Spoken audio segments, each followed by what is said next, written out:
ডক্টরের সাথে পরামর্শ না নিয়ে যখন তখন কাফ সিরাপ ইউজ করবেন না।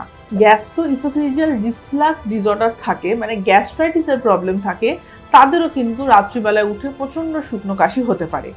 ম্যাক্সিমাম ক্ষেত্রেই দেখা যায় অ্যান্টিবায়োটিক দিলে ওটা সারে না। আপনার বাচ্চার যদি লং টার্ম কাশি হচ্ছে, অবশ্যই ডক্টর দেখান।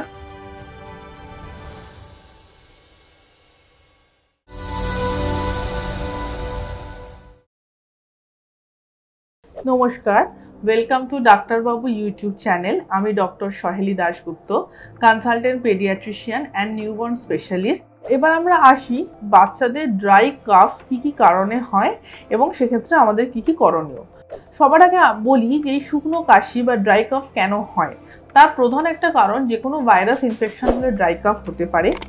অনেক সময় যে সিজনটা যখন চেঞ্জ হয়, মানে গরম থেকে ঠান্ডা বা ঠান্ডা থেকে গরমে যখন আসে, সেই সময় কিন্তু দেখা যায় বাচ্চাদের এই ড্রাই কাফটা বেশি হচ্ছে। যে বাচ্চারা যাদের অ্যাজমা অ্যালার্জির প্রবলেম থাকে, তাদেরও কিন্তু এই শুকনো কাশিটা সবসময় লেগে থাকে।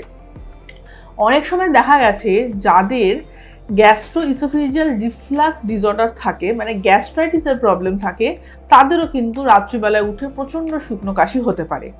আর একটা কারণ যেটা আমাদের কখনোই আমরা অ্যাভয়েড করি না বা আমাদেরও বলি যে কাফ হলে বলবেন ডক্টরকে, অনেক সময় কিছু হার্টের সমস্যার জন্য কিন্তু বাচ্চাদের কন্টিনিউয়াস শুকনো কাশি হতে পারে। এবার আসি আমরা ট্রিটমেন্ট কি করব।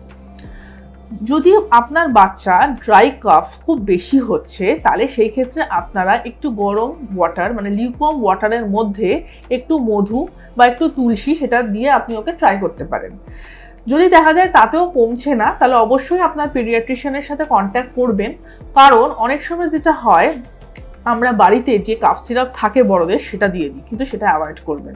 কারণ কাফ সিরাপে নিজের অনেকগুলো সাইড এফেক্টস থাকে।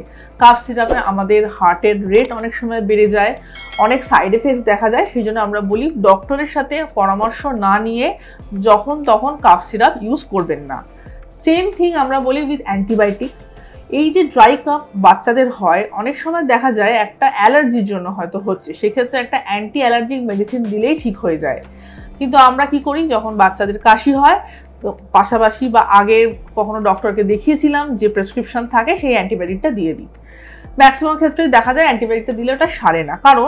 কারণটা কি হচ্ছে সেটা না জেনে তার ওষুধ কিন্তু এরকম র্যাম্প্যান্টলি বাচ্চাদের দেওয়া উচিত না, কারণ সেই অ্যান্টিবায়োটিক থেকে কিছু আনটুয়ার্ড সাইড এফেক্টস হতে পারে। আমি এটাই বলবো, আপনার বাচ্চার যদি লং টার্ম কাশি হচ্ছে, অবশ্যই ডক্টর দেখান। কারণ সেটা জানতে হবে তার লাঙে কোনো প্রবলেম আছে কিনা, অ্যালার্জির প্রবলেম আছে কিনা, হার্টের প্রবলেম আছে কিনা। খুব মাইল্ড যদি কাফ হয়, সেই ক্ষেত্রে আপনি গরম জল দিয়ে তুলসী পাতা এগুলো ট্রাই করতে পারেন, লজেন্স ট্রাই করতে পারেন। তাতে যদি না কমে, অবশ্যই আপনার পেডিয়াট্রিশিয়ানের সাথে কন্ট্যাক্ট করে তাকে মেডিসিন প্রেসক্রাইব করবেন। আজকে এই পর্যন্তই আলোচনা। এই বিষয়ে আরও বিস্তারিত জানতে হলে ডাক্তারবাবু চ্যানেলটি আপনারা সাবস্ক্রাইব করুন। নমস্কার।